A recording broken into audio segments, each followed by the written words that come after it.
आईके sir lecture में आप सभी का बहुत बहुत स्वागत है। आज की वीडियो के अंदर हम बात करने वाले हैं सीईटी के एग्ज़ाम के अंदर जो मैथमेटिक्स आएगी ना, सिर्फ उसकी।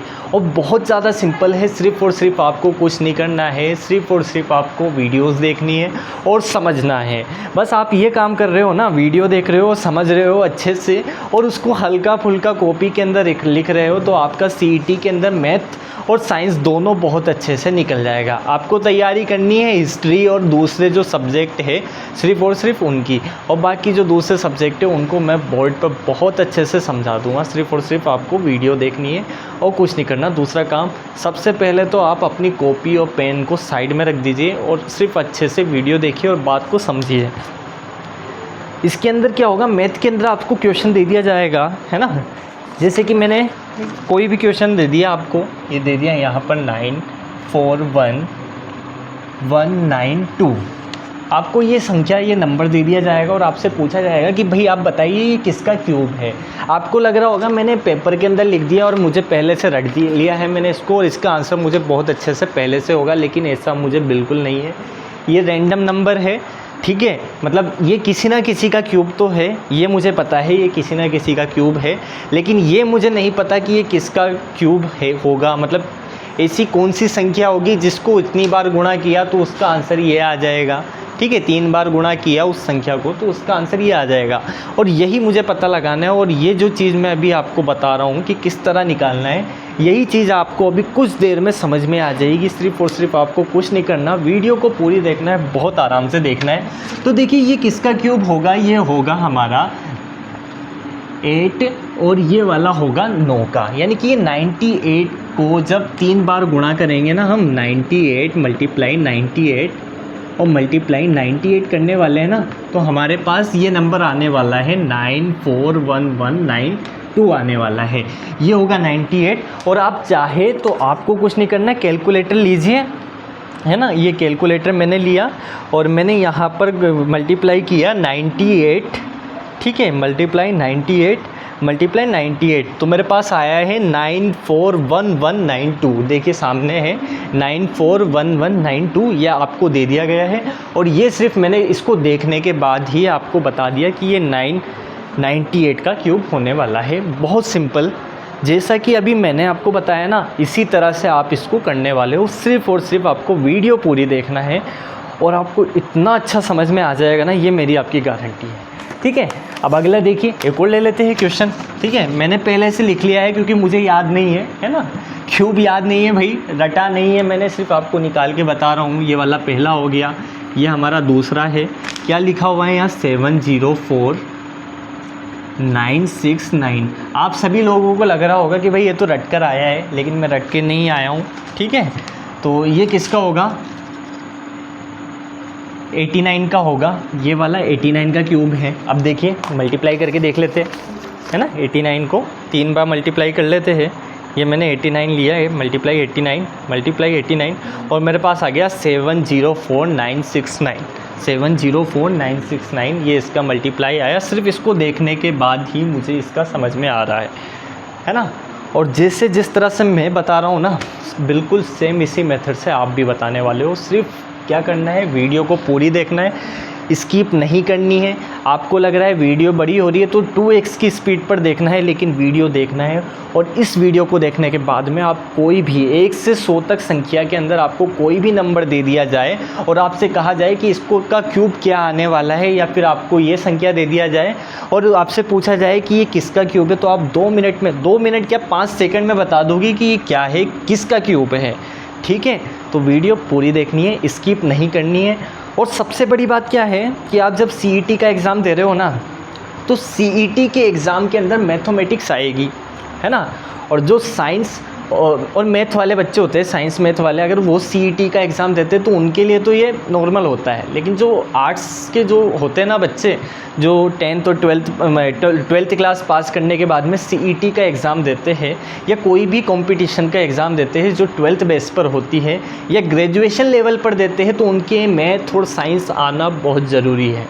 उनके एग्ज़ाम में आती ही है, ठीक है। तो उनको आना, साइंस और मैथ आना बहुत ज़रूरी है। क्योंकि साइंस और मैथ आपके हर कंपटीशन एग्ज़ाम में आने वाली है, और स्पेशली सीईटी के अंदर तो आएगी ही सही।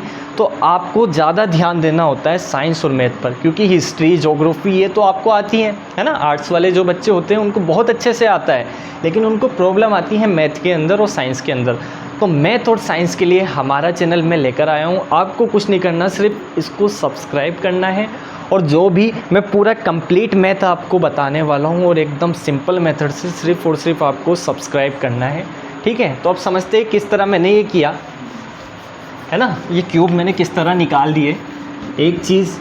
तो आपको क्या करना है, ठीक है, आपको करना है, याद रखना है 1 का क्यूब क्या होगा, 2 का क्यूब क्या हो गया, 3 का क्यूब, 4 का क्यूब, 5 का क्यूब, 6 का क्यूब, 7 का क्यूब, 8 का क्यूब, 9 का क्यूब और 10 का क्यूब। आपको ये याद रखना है सिर्फ। अगर आपने ये 1 से 10 तक क्यूब याद रख लिए ना, तो आपको 1 से 100 तक कोई भी आपको क्यूब दे दिया जाएगा तो आप वैसे ही बता दोगे भाई क्यूब कैसे निकल रहा है। देखिए क्या हो रहा है, आप में से वैसे सभी लोगों को पता होगा कि क्यूब का मतलब क्या है, लेकिन फिर भी मैं आपको बता देता हूँ कि जब भी आपसे पूछा जाए भाई क्यूब क्या होगा, तो क्यूब का मतलब होता है, जैसे कि मैंने लिखा है यहाँ पर, 2 का क्यूब क्या है, ठीक है। मार्कर नहीं चल रहा है, दूसरा ले लेते हैं मार्कर, ठीक है। 2 का क्यूब क्या है, तो 2 के क्यूब का मतलब ये होगा कि आपको 2 को मल्टीप्लाई करना है, 2 3 बार 2 को आपको मल्टीप्लाई करना है, ठीक है। 2 के क्यूब का मतलब होगा 2 को 3 बार मल्टीप्लाई करना है, और 2 का क्यूब कितना आता है, 8। इसी तरह 3 का क्यूब पूछ लिया जाए तो 3 के क्यूब का मतलब होगा 3 को 3 बार मल्टीप्लाई करना है। ये तो बहुत बेसिक है, ये सभी को आता होगा, ठीक है, ये तो आपको आता है। लेकिन आपसे पूछ लिया जाए 97 का क्यूब है ना, तो इसका जो भी वैल्यू आएगी है ना, 97 को 3 बार मल्टीप्लाई करना है। ये 97 जो भी आएगा तो उस ये होता है क्यूब का मतलब। तो वो क्या होगा, फिर हमें पता लगाना है कि भाई वो किसका क्यूब है, ये हम सीखने वाले हैं, ठीक है। तो आप कुछ नहीं करना है, सिर्फ आपको 1 से 10 तक क्यूब अच्छे से याद होने चाहिए। उसके बाद फिर आपको कुछ भी दे दे, आपको बहुत सिंपल मेथड से आ जाएगा, ठीक है। तो 1 का क्यूब 1, 2 का क्यूब 8, 3 का क्यूब 27, 4 का क्यूब 64, 5 का क्यूब 125, 6 का क्यूब 216, 7 का क्यूब 343, 8 का क्यूब 512, 9 का क्यूब 729 और 10 का क्यूब होगा 1000, ठीक है, 1000 होगा। ये हो गए क्यूब। 1 से 10 तक क्यूब आप बिल्कुल याद कर लीजिए, अभी इसी वक्त याद कीजिए, ये याद होना ज़रूरी है। अगर आपको 1 से 10 क्यूब याद हो गए, मान लीजिए आपने 1 से 100 तक के सारे क्यूब का जो निकाल लिया वो आपको याद हो जाएगा, ठीक है। आपको क्या निकालना सिखा रहा हूँ मैं, घनमूल निकालना सिखा रहा हूँ, ठीक है। घनमूल समझते, वैसे आप लोगों को पता है घनमूल का मतलब क्या है और घन का मतलब क्या है। क्यूब को हिंदी में घन कहते हैं, ठीक है, और घनमूल यानी क्यूब रूट होता है, ठीक है। बात समझ में आ रही है। जैसे कि मैंने आपको दिया, मार्कर चल ही नहीं रहा है ना, और मार्कर देना भाई, हेलो, ठीक है। तो मैंने लिखा, जैसे कि मैं बता रहा था कि घनमूल होता क्या है, तो 3 का क्यूब दिया जाए, है ना, 3 आपको बता दिया जाए 27, है ना, ये आपको पता है। 3 × 3 27 दे दिया। अब आपको नंबर दे दिया गया है 27। अब आपसे पूछा जाए कि 27 का घनमूल क्या होगा, ठीक है, घनमूल 27 का घनमूल क्या होगा, यानी कि 27 को ऐसी कौन सी संख्या है जिसको 3 बार गुणा करने पर 27 आएगा, तो 3 होगा। क्यों, 3 को 3 बार गुणा किया तो 27 आया। 27 का घनमूल क्या है, 3, क्यूब रूट 3 होगा। इसी तरह से आपको कोई भी नंबर दे दिया जाएगा और फिर आपसे पूछा जाएगा कि वो किसका, उसका घनमूल क्या होगा। ये ऐसे कंपटीशन के अंदर आते हैं एग्ज़ाम। और क्या होता है, जैसे एग्ज़ाम ये आ जाएंगे तो हम क्या करने लग जाते हैं वहाँ पर, जैसे कि मैंने दिया ये 27 दिया, अभी तो छोटी संख्या दी है, तो छोटी संख्या देने के बाद में हम क्या करते हैं, 27 का इस तरह से लेते हैं। 27 किसके पहाड़े में आता है, 3 के पहाड़े में। कितनी बार आता है, 9 बार, है ना, 9। फिर इसके बाद में 9 का वापस से 3 बार कर लेंगे, फिर 3 3 1 इस तरह से करेंगे। फिर यहाँ से हम पेयर बनाएंगे 3 का, ये 3 आ गया, तो ये 3 आ गया इसका घनमूल, है ना, ये घनमूल आ गया 3, ठीक है, घनमूल ये 3 आ गया है। तो इस तरह हम करने वाले। ये तो 2 अंकों की संख्या दे दी है। अब मान लीजिए ज़्यादा दे दिए जाए, जैसे कि 9, मैंने पहले भी बताया 941 192 दे दिया जाए। अब आपसे पूछा जाए भाई इसका घनमूल क्या होगा, तो आप क्या करोगे, वहाँ पर इस तरह से करने बैठोगे भाई फिर आप देखोगे 2 आ रहा है तो पहले आप 2 से काटोगे, कितनी बार कटेगा, ये 4 बार, 7 बार, 0 5 9 6, आप फिर से 2 से काटोगे। तो इस तरह से बहुत ज़्यादा आपका टाइम लगने वाला है। और इसी टाइम को बचाने के लिए मैं वीडियो लेकर आया हूँ, और सिर्फ आप देखते ही पता लगा लोगे कि किस तरह से आप घनमूल निकाल रहे हो। और बहुत ज़्यादा सिंपल है, इतना कोई हार्ड नहीं है ना। अब समझना क्या है, आपको 1 से 10 तक क्यूब याद रखने हैं। 1 का क्यूब 1 होगा, 2 का क्यूब 8 होगा, 3 का 27 होगा, 4 का 64 होगा, 5 का 125 होगा, 6 का 216 होगा, 7 का 343 होगा, 8 का 512 होगा, 9 का 729 होगा और 10 का 1000 होगा। आपको 1 से 10 तक याद करने ही हैं, और इस वीडियो को देखते वक्त ही याद करने हैं। बिल्कुल रट लीजिए 1 का 1। अब क्या करना है उसको मैं आपको समझा देता हूँ अच्छे से, ठीक है। क्यूब किस तरह निकाल रहा हूँ मैं, और बहुत ज़्यादा सिंपल है, इतना सिंपल कि एक बार आपने वीडियो पूरी देख ली है ना तो आपको तो यूँ आ जाएगा एकदम बिल्कुल सिंपल, ठीक है, बहुत सिंपल आ जाएगा। आगे बात समझ में, ठीक है। आपको क्यूब याद रखना है 1 से 10। और एक क्या है, जैसे कि हमारे जहाँ पर हम रहते हैं वहाँ पर 2 तरह के लोग होते हैं, ठीक है, बात अच्छे से समझिए। 2 तरह के लोग होते हैं। एक लोग होते हैं, मतलब 2 तरह के इंसान होते हैं। तो एक इंसान क्या होता है, एक तो इस तरह के होते हैं कि वो अपने आप से ही ज़्यादा बातें करते हैं, मतलब वो ज़्यादा बातें नहीं करते हैं, सिर्फ वो अपने आप को ही अपना समझते हैं, वो किसी और के ऊपर कभी भी भरोसा नहीं करते हैं, है ना। तो और एक दूसरे लोग होते हैं जो क्या करते हैं, वो अपने ऊपर तो भरोसा करते हैं और साथ में किसी और के ऊपर भी बहुत ज़्यादा भरोसा करते हैं। मतलब कहने वाली बात है कि एक है ना, कुछ संख्या है, एक भरोसा करेगा 1 पर, ठीक है, 4 भरोसा करेगा 4 पर, 5 भरोसा करेगा 5 पर, 6 भरोसा करेगा 6 पर, और 9 भरोसा करेगा 9 पर, ठीक है। ये नंबर है जो अपने आप पर ही ज़्यादा भरोसा करते हैं। और बाकी बचे क्या, जैसे कि 2 बच गया तो 2 भरोसा करेगा 8 पर, ठीक है। और क्या बचा है, 3 भरोसा करेगा 7 पर। और फिर क्या कहते हैं, 2 3 हो गया, 4 आ गया, यहाँ पर 5 आ गया, 6 आ गया, तो यानी कि 7 भरोसा करेगा 3 पर और 8 भरोसा करने वाला है 2 पर। ये समझ लीजिए, ठीक है। 2 8 पर करेगा, 3 7 पर करेगा, 7 3 पर, 8 2 पर, 1 1 पर, 4 4 पर, 5 5 पर, 6 6 पर और 9 9 पर। आप सोच रहे होंगे यार मैं क्या बता रहा हूँ, ये क्या काम आने वाला है। बहुत ज़्यादा काम का है ये जो टेबल मैंने अभी बनाई है ये सबसे ज़्यादा काम की है। सिर्फ आपको क्या करना है, इनको भी याद रखना है ना।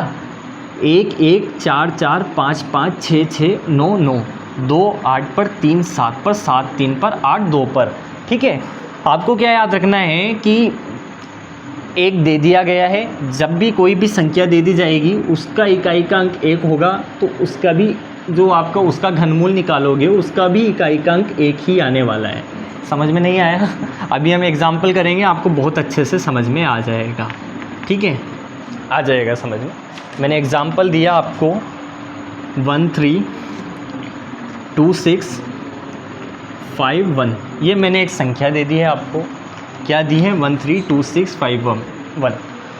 और मैंने आपसे कहा कि आप इसका घनमूल निकालिए। क्या निकालना है, घनमूल, आपको घनमूल निकालना है इसका। तो आप कैसे निकालोगे? अब सबसे पहली बात मैंने आपसे घनमूल निकालने की कही है, यानी कि घनमूल होगा यानी जो भी संख्या होगी उसकी पावर कितनी रहने वाली है, 3 रहने वाली है। मान लीजिए संख्या 1 से, तो x की पावर 3 रहेगी। अब ये 3 है ना, तो हमें पीछे से 3 संख्याओं का पेयर बनाना है यहाँ से, ठीक है। 3 संख्याओं को पेयर बनाना है। पेयर बनाने के बाद में हमें इसका इकाई का अंक देखना है सिर्फ, ठीक है। इसका इकाई का अंक क्या है, 1 है। अब आप इस टेबल में देखिए, एक जो है, इस 1 के सामने क्या आ रहा है, 1, यानी कि जो भी संख्या होगी ना उसका इकाई का अंक 1 रहने वाला है। बहुत आराम से समझिए, समझ में नहीं आएगा मैं वो 2-4 एग्जाम्पल और करा दूंगा, आ जाएगा। ठीक है, एक आया है, इकाई एक है, इसका इस संख्या का इकाई का अंक 1 है, तो 1 के बराबर क्या है, 1 हमने लिख दिया यहाँ पर। अब बची ये जो 2 संख्या थी 6 और 5, ये जो 2 संख्या बची है वो इनका कोई रोल नहीं है, सिर्फ हमें इस इकाई के अंक 3 संख्याओं को का पेयर बनाना था और इसके इकाई के अंक से हमें मतलब था, बाकी ये 2 कुछ भी हो इससे हमें कोई मतलब नहीं है। फिर अगले आ जाएंगे 1, 3, 2, इसके आगे के 3 अंक है ना, 1, 3, 2 आपको दे दिया जाएगा। अब 1, 3, 2 आपको दे दिया है तो आप देखें यहाँ पर 1, 3, 2 किस रेंज में आ रहे हैं, मतलब 1 और 8 के बीच में क्या 1, 3, 2 आ रहा है, नहीं आ रहा है। 8 और 27 के बीच में आ रहा है 1, 3, 2, नहीं आ रहा है। 27 और 64 के बीच में आ रहा है क्या 1, 3, 2, नहीं आ रहा है। 64 125 के बीच में भी नहीं आ रहा है। 125 और 216 के बीच में आ रहा है ना, 125 और 216 के बीच में 1, 3, 2 आएगा ना, 125 और 216 के बीच में। तो आपको क्या करना है, इसका जो जिस वाली रेंज में आ रहा है ना 125 और 216 के बीच में, यानी कि अब इसका जो दहाई का अंक होगा ना वो या तो 5 होगा या 6 होगा, लेकिन क्या याद रखना है आपको, 6 नहीं होगा क्योंकि 216 ज़्यादा हो गया ना 132 से हो रहा है ना, तो आपको लेना है 5, यानी कि ये 51 होगा और 51 इसका आंसर हो जाएगा। ठीक है, अगर मान लीजिए हम 132 की जगह पर आ रहा होता है 125, ठीक है समझना मेरी बात को, 125 आ रहा होता तो आप क्या लेते हैं, आप लेते 5, बात समझ रहे हो। अगर यहाँ आ रहा होता 216, ठीक है ये आपने तो ले लिया है, इकाई का अंक तो आपने 1 निकाल लिया यहाँ से देखकर, ठीक है, लेकिन दहाई का अंक आपको इन 3 नंबर से देखना है 132 से। तो आपने देखा 132 किसके बीच में आ रहा है, 125 और 216 के बीच में, तो छोटा क्या है 5, तो 5 आपने यहाँ पर ले लिया है, यानी कि इसका आंसर आ गया 51, ये आ गया हमारा 51। लेकिन मैंने आपसे कहा कि 132 की जगह पर अगर 125 और 5 1 होता नहीं है किसी का क्यूब, लेकिन मैं आपको समझा रहा हूँ, ठीक है। तो आप यहाँ पर क्या लेते हैं 125 किसका है, 5 का, तो आपने 5 ले लिया है यहाँ पर, यानी कि ये 5 हो जाएगा, ठीक है 5 हो जाएगा। 125 है तो भी 5 आ जाएगा। अब आपसे कह दिया जाए कि 216 आ जाए, मान लीजिए 216 होगा, तो 216 किसका है, 6 का होगा, है ना। 216 6 पर आ रहा है, तो अगर 216 आ रहा है तो आपको 6 ही लेना है। इकाई का अंक क्या था यहाँ पर, 1 था, तो 61 हो जाएगा। होता नहीं है 216 6 5 1, ये नहीं होता है 61 का, लेकिन मैं समझा रहा हूँ, सिर्फ अभी समझाने के लिए आपको इस तरह बता रहा हूँ, ठीक है। ये तो हो गया 51 का, बात समझ रहे हो। 132 की जगह पर अगर मान लीजिए यहाँ पर 215 आ जाए तो आप क्या लोगे, सोचिए। 215 होगा, मान लीजिए 215 है, आपको दे दिया गया है 215, तो आप बताइए मुझे ये 215 देने के बाद में क्या होगा, क्या ये किसका होगा। यहाँ पर अगला अंक, यहाँ 1 हमने देखा, तो 1 देखने के बाद में हमने यहाँ तो लगा दिया 1।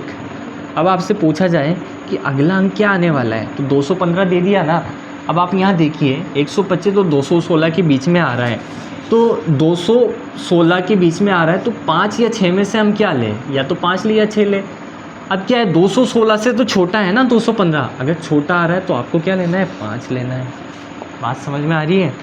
216 15 पर होने पर भी आपने क्या लिया, 5 लिया। 214 हो जाए, ठीक है 214 ले लिया जाए, 214 पर भी 5 ले लिया जाएगा। अगर 217 आ जाए, मान लीजिए 217 ले लिया जाए, तो 217 कहाँ हो गया, 216 से बड़ा हो गया और 343 से छोटा हो गया। 343 से छोटा आया, यानी कि आपको क्या लेना होगा, 6 लेना होगा। बात समझ में आ गई होगी, उम्मीद आई होगी, और नहीं आई तो अभी मैं एग्जांपल करता हूँ ना, आप चेक कीजिए सारे, ठीक है। अगला मैंने ले लिया है 3733248। अब आपसे पूछा जाए इसका घनमूल निकालिए भाई, इसका घनमूल निकालो। तो आपने देखा 8, अब 8 आ रहा है। अब यहाँ पर देखिए 8 के बराबर में क्या आ रहा है, 2, ठीक है 2 आ रहा है। बात समझ में आ रही है। यहाँ 2 मैंने लगा दिया, ये 3 का मैंने पेयर बनाया सबसे पहले, इसका इकाई का अंक देखा मैंने 8 है, 8 के बराबर में 2 आ रहा है, 2 लिख दिया। अगला देखा मैंने 373, अब 373 किस रेंज में आ रहा है, 343 आ रहा है, 512 आ रहा है। 373 जो है वो 343 से बड़ा है और 512 से छोटा है, मतलब 7 आने वाला है, 72 आएगा। 72 को मैं मल्टीप्लाई करता हूँ 3 टाइम, ठीक है। आपके सामने देखिए मैंने 72 मल्टीप्लाई 72 मल्टीप्लाई 72, किया तो मेरे पास आया 373248, 373 और 248 मेरे पास आ चुका है, यानी कि मेरा 72 आंसर है।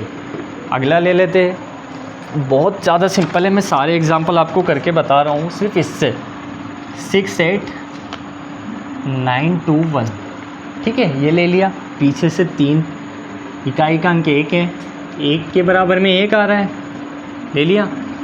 अब अगले इन दोनों को छोड़ देना है, बाकी ये जो 2 बचेंगे इनको देखिए। 68 आ रहा है, 68 किस रेंज में आ रहा है? 64 से बड़ा है, 125 से छोटा है, तो क्या आना चाहिए? 68 है तो 4 आना चाहिए, 41 का क्यूब होना चाहिए, ठीक है। तो इसका आंसर आ रहा है 41। अब मैं 41 को 3 टाइम मल्टीप्लाई कर लेता हूँ आपके सामने एक बार फिर।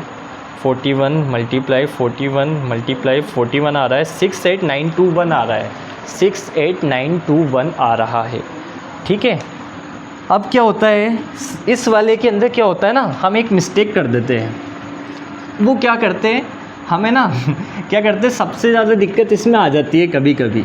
सबसे पहले तो हम यहाँ से 3 पेयर बना लेते हैं, यहाँ से इकाई का अंक हमने देख लिया 1 लगा दिया। अब हम जब इधर से लगाते हैं ना तो हम क्या करते हैं, यहाँ से भी 3 अंक ले लेते हैं, बहुत सारे करेंगे, ठीक है। 689 ले लिया हमने यहाँ से, और फिर 689 को हम देखते हैं 8 और 9 के बीच में आ रहा है, तो यहाँ पर हम लिख देते हैं अच्छे से 81, जबकि 81 नहीं होगा, ठीक है, 81 नहीं होगा। आपको यहाँ पर 3 नहीं लेने हैं, यहाँ पर लेना है सिर्फ 2, ठीक है। और 64 आ रहा है, यानी कि 41 रहने वाला है। आ गया समझ में, ठीक है। बहुत ज़्यादा सिंपल है, आप एक आध बार देखिए, 1 से 10 तक क्यूब याद रखिए। याद रखने के बाद में 2 से 8, 3 7, 7 3 8 2। अब क्या हो रहा है, अब आप मेरी समझिए बात कि भाई मैंने ऐसा क्यों लिख दिया। जैसे कि मैंने आपसे कहा कि 2 का क्यूब क्या होगा, आप मुझे बताइए 2 का क्यूब क्या होगा।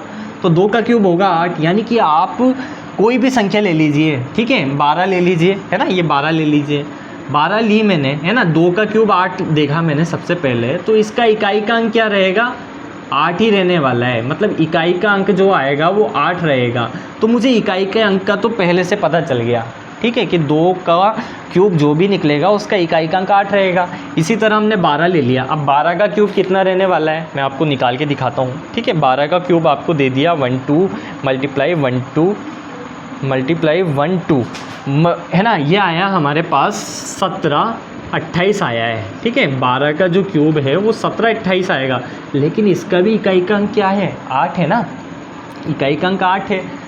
यानी जिस भी संख्या के इकाई का अंक 2 रहेगा ना, तो उसका जो हम क्यूब निकालेंगे या फिर घनमूल निकालेंगे, मतलब जो भी हम क्यूब निकालेंगे उसका, तो उसका इकाई का अंक हमेशा 8 ही रहने वाला है। चाहे आप कुछ भी ले लीजिए 1 4 3 2, इसका है ना, इसका आप क्यूब निकालोगे ना, तब भी उसका जो क्यूब का आंसर निकलेगा ना, उसका भी इकाई का अंक 8 रहेगा। बात समझ में आ रही है? थोड़ी थोड़ी आ रही होगी लेकिन आएगी, है ना। जब तक आएगी नहीं तब तक मैं ख़त्म नहीं करूँगा, आएगा समझ में, धीरे धीरे आएगा लेकिन आएगा, आराम से समझिए, ठीक है। अब मैंने 1 लिया, 1 ले लिया, ठीक है। 1 लेने के बाद में 1 का क्यूब कितना आ रहा है, 1, इसका इकाई का अंक 1 ही रहेगा। 4 ले लिया, 4 का क्यूब निकालिए, 64 आएगा, 64 का इकाई का अंक 4 रहेगा। 5 ले लिया, 5 का क्यूब 125, इसका इकाई का अंक 5 रहने वाला है। 6 ले लिया, 6 का इकाई का अंक कितना है, 216 का इकाई का अंक 6 है, तो ये मैंने 6 ले लिया, ठीक है। 7 है, तो 7 का कितना है, 343 है, तो ये 3 हो गया, ठीक है। 8 है, 512 है, 512 इकाई का अंक 2 होगा। 9 729 है, इकाई का अंक 9 है, तो 9 आ जाएगा। तो इस तरह से मैंने ये सारे इकाई के अंक निकाले हैं। अब इनको याद रखने का तरीका बहुत ज़्यादा सिंपल है। आपको क्या करना है, बस ये याद रखना है कि जब भी 1 पूछा जाएगा तो 1 का 1 रहेगा, 4 का 4 रहेगा, 5 का 5, 6 का 6 और 9 का 9 रहने वाला है। बाकी बात करें 2 3 7 8, तो इनको याद रखने का तरीका क्या है, 10 में से 2 घटाइए, 10 माइनस 2 करिए, कितना आएगा, 8 आ जाएगा। 10 में से 3 घटाइए, ये 3 है, तो 10 में से 3 घटाए 7 आ जाएगा। 10 में से 7 घटाए कितना आ जाएगा, 3 आ जाएगा। 10 में से 8 घटाओ कितना आ जाएगा, 2 आ जाएगा। इस तरह से हम इकाई का अंक निकाल सकते हैं, ठीक है। मान लीजिए कोई भी 2 दे दिया गया, तो 10 में से 2 घटाओ 8 आ जाएगा, मतलब 8 आने वाला है। 7 3 दे दिया गया, 10 में से 7 घटाओ 3 आ जाएगा। 7 दे दिया, 10 में से 7 घटाओ 3 आ जाएगा। बाकी 1 का 1 रहने वाला है, 4 का 4, 5 का 5, 6 का 6 और 9 का 9 रहने वाला है। अब कुछ और एग्जाम्पल हम देख लेते हैं, ठीक है, कुछ और एग्जाम्पल हम देख लेते हैं।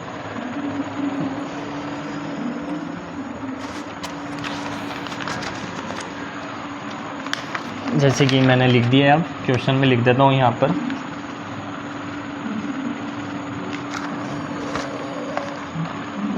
सिक्स 8 9 2 1, ऐसे ये तो मैंने पहले भी लिख दिया है, कोई बात नहीं, है ना।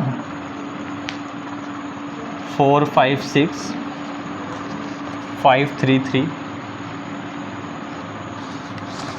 1 9 5 1 1 2।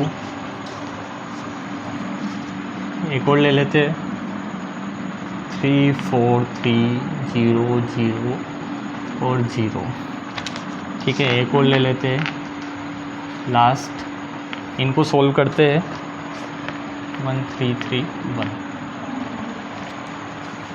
ठीक है। अब देखिए, सबसे पहले 3 का पेयर बनाइए। इकाई का अंक देखिए 1 किसके बराबर है, 1 के, तो यहाँ पर इकाई का अंक 1 आने वाला है।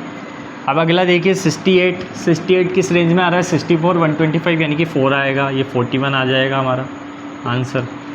4 5 6 ये वाला देखिए 3 है ना, 3 के पेयर बनाया। 3 इकाई का अंक देखिए, 3 किसके बराबर है, 7, या फिर 10 में से 3 घटाओ कितना आएगा, 7 आने वाला है।